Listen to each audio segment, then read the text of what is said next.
Ya udah, assalamualaikum, bye.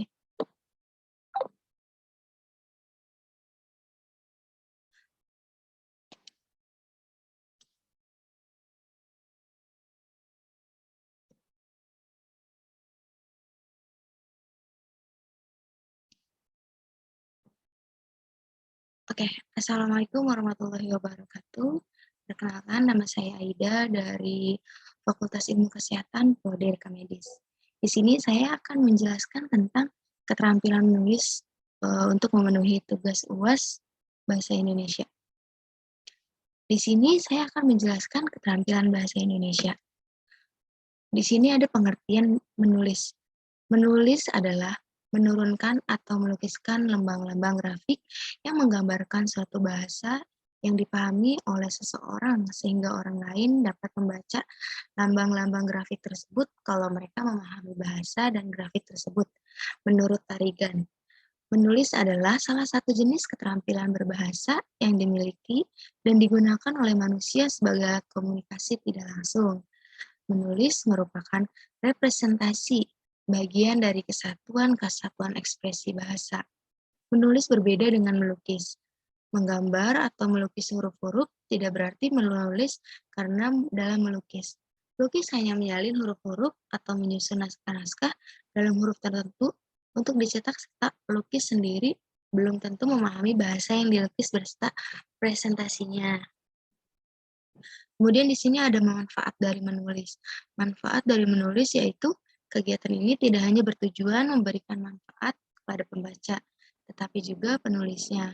Menurut Horiston dalam karya tulis Darmadi, menulis adalah sarana untuk mengangkat ide dan informasi yang ada di alam bawah sadar. Selain itu, kegiatan ini juga memiliki manfaat lainnya bagi penulis, antara lain yaitu yang pertama ada material, kedua non-material, ketiga popularitas. Kemudian ada jenis-jenis menulis. Keterampilan menulis dapat kita klarifikasikan berdasarkan dua sudut pandang yang berbeda. Yang pertama ada sudut pandang tersebut adalah kegiatan atau aktivitas dalam melaksanakan keterampilan menulis dan hasil dari produk menulis itu. Klarifikasi keterampilan menulis berdasarkan sudut pandang kedua menghasilkan pembagian produk menulis atau 4 kategori yaitu keterangan narasi, eksposisi, deskripsi, dan argumentasi. Berikut ini akan dijelaskan satu persatu. Yang pertama itu ada eksposisi, di mana eksposisi ini salah satu bentuk keterangan yang berusaha menerangkan, menguraikan, atau menganalisis suatu pokok pikiran yang akan dapat memperluas pengetahuan dan pandangan seseorang.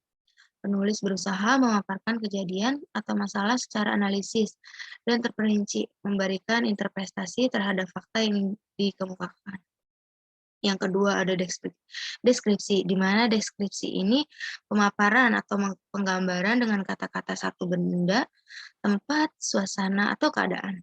Seorang penulis deskripsi mengharapkan pembacanya melalui penulisannya dapat melihat apa yang dilihatnya, dapat mendengar apa yang didengarnya, merasakan apa yang dirasakannya, serta sampai kepada kesimpulan yang sama dengannya.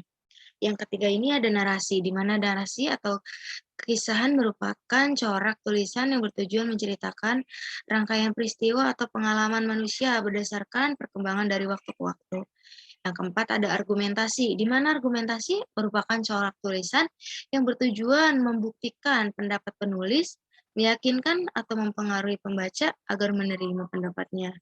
Argumentasi berusaha meyakinkan pembaca. Yang kelima ada persuasi, di mana persuasi ini adalah kegiatan yang berbicara yang berisi pemaparan berdaya ajuk ataupun berdaya himbau yang dapat membangkitkan ketergiuran pembaca untuk meyakini dan menuruti himbauan implisit maupun eksplisit yang dilontarkan oleh penulis. Dengan kata lain, persuasi berurusan dengan masalah mempengaruhi orang lain lewat bahasa. Terus di sini ada kesimpulan dari menulis. Menulis merupakan suatu keterampilan berbahasa yang digunakan untuk berkomunikasi secara tidak langsung, tidak secara tetap muka dengan orang lain. Menulis merupakan suatu kegiatan yang produktif dan ekspresif. Sekian, terima kasih. Mungkin ini saja yang dapat saya paparkan, kurang lebihnya mohon maaf. Assalamualaikum warahmatullahi wabarakatuh.